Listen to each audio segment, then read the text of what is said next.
I love the Yu-Gi-Oh anime. Even though they're not perfect, I still love them either way with all of my heart. Whether it be the characters, or the deck they played, or my love for the game, even though the meta ruins it, I enjoy watching the anime. A lot.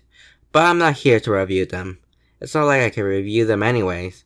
I'm the type of person to watch anything and think it's okay. I thought it was a good idea to watch the Emoji Movie, and somehow I thought that movie was okay. So I'm not gonna really review them. It's not like my opinions matter either way. What I'm here to talk about is how goofy the anime can be, and why I love it. If you don't know what Yu-Gi-Oh anime are, then why you press on this video? But other than that, all you need to know in this anime, basically anything can be solved in a children's card game. And I mean basically anything. A bully being an asshole?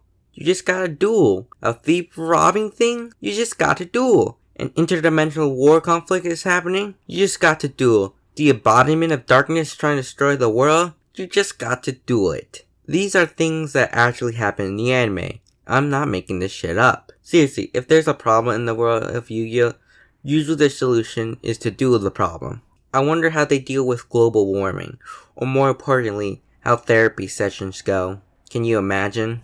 I don't know. I feel like nothing matters what we do in life. It doesn't matter at all. I mean, we are all gonna die in the end, so why does it matter if we do anything at all when we will all die in the end? We all know that we're all gonna die in the end. Well, sounds like you have international nihilism. So as your therapist, I must duel it out of you! What the If you think that's wacky, then oh boy, you're not ready for what is to come. You see, in the world of Yu-Gi-Oh, some rich guy decided that it was a good idea to have the whole world to just revolve around a children's card game because he lost to some old dude. So thanks to the power of capitalism, a guy named Seto Kaiba was able to do that, and now is making bank. He made so much off of this that he decided to make a school based on learning the game. Now from hearing that, you may think that I'm making this shit up, but no, I am not. There is a school that teaches you how to play a children's card game. So you're wondering now, why? Why would anyone do that? Why would someone build a school based on a children's card game? And who goes there? The first question I can't answer, but the second one I can't because it's quite simple. You see, the children's card game is quite honestly hard to get into, especially in the current state. With many rulers and different cards, effects, and a whole bunch of effects that make you think you're reading a book, it can be quite hard to become a pro at this game. I remember back then, a school that teaches nothing else other than trying to play a children's card game was laughable, and many others agreed as well. But because of the current state of Yu-Gi-Oh, I think we need it. We used to laugh at it, but now because of a whole bunch of rulings, it would be quite useful if you ask me. Like the if versus when rulings, sometimes I just don't understand this. I used to think Dr. Kyle going to dual school just to learn a single game for 9 years, just to get a PhD, was funny and ridiculous, especially when you look at the timeline.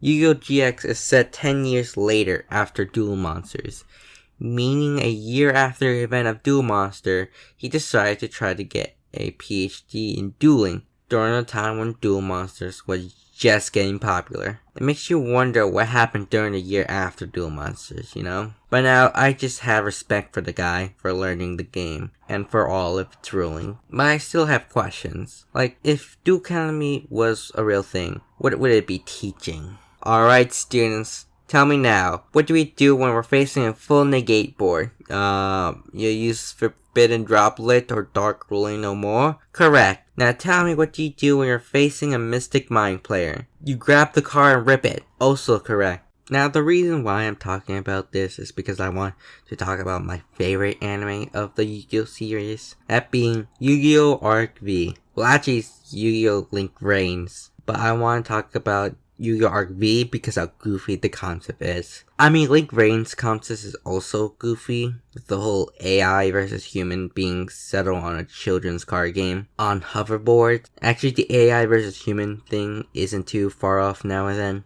I'm getting sidetracked. What am I talking about? Oh yeah, Yu-Gi-Oh! Arc V. Yeah, I know out of all the Yu-Gi-Oh! Anime, Arc V is considered the worst out of all of them, especially when it came to the ending, but I still love it either way, even though I can still see the flaws in it. Lack of screen times some of the characters get, action card just being invasion of miracles for characters to not just get killed so quickly. Yuya thinking he just needs to smile through his bullshit and thinking everyone should just smile. Like, shut the fuck up, Yuya. That's a bad coping mechanism. You need to go to therapy. Well, it isn't really the kid's fault. His dad basically taught him toxic positivity and then left him to get some milk in another dimension. But other than that, I still like it because how goofy the concept of the show can be. You see, there was just one dimension, until someone decided that violence was awesome, and then someone else said otherwise. So they duel, and then the one dimension is now the 4 dimensions, based on the summoning methods. XZs, Synchro, Fusion and Standards, where our protagonist Yuya resides, and his mom, love interest, also resides. No, there's no ritual dimension because fuck ritual, am I right? No link dimension either, because that didn't exist at the time. These 4 dimensions were dueling in harmony until the fusion dimensions attacked, because some bald asshole wanted to revive his daughter. There is more to it, but I'm not going to go too deep into it. All you need to know is that this guy also had a son, and he wants to stop him from being an asshole. A whole bunch of things happen, and then he recruits teenagers to help him fight in a war where they might be turned into cards. I always find recruiting teenagers to war kind of funny, especially when the oldest of the group is probably 17.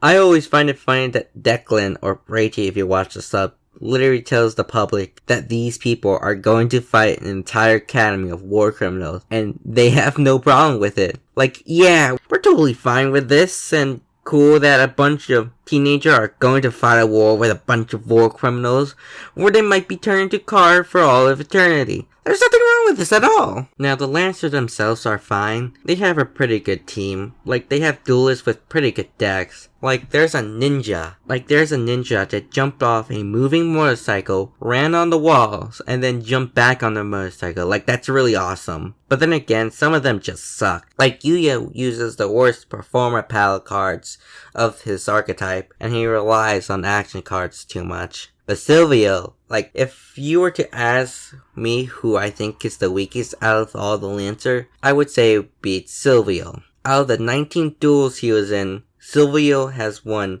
7 duels, he lost 9, and he was in 3 duels with no results. Now, it wouldn't be that bad if you didn't look at the people he won against. The people he won against were just fodders, like stormtroopers and the Obelisk Force, and some random guy. These guys weren't even good. Like, the Obelisk Force, most of their plays was just summoning Ancient Gear's Hunting Hound and deal 600 burn damage, and then maybe place a face down, and for some reason they always had Ancient Gear Hunting Hound in their hand, which leads me to believe that their deck is mostly Ancient Gear Hunting Hound. Like, their strategy sucks.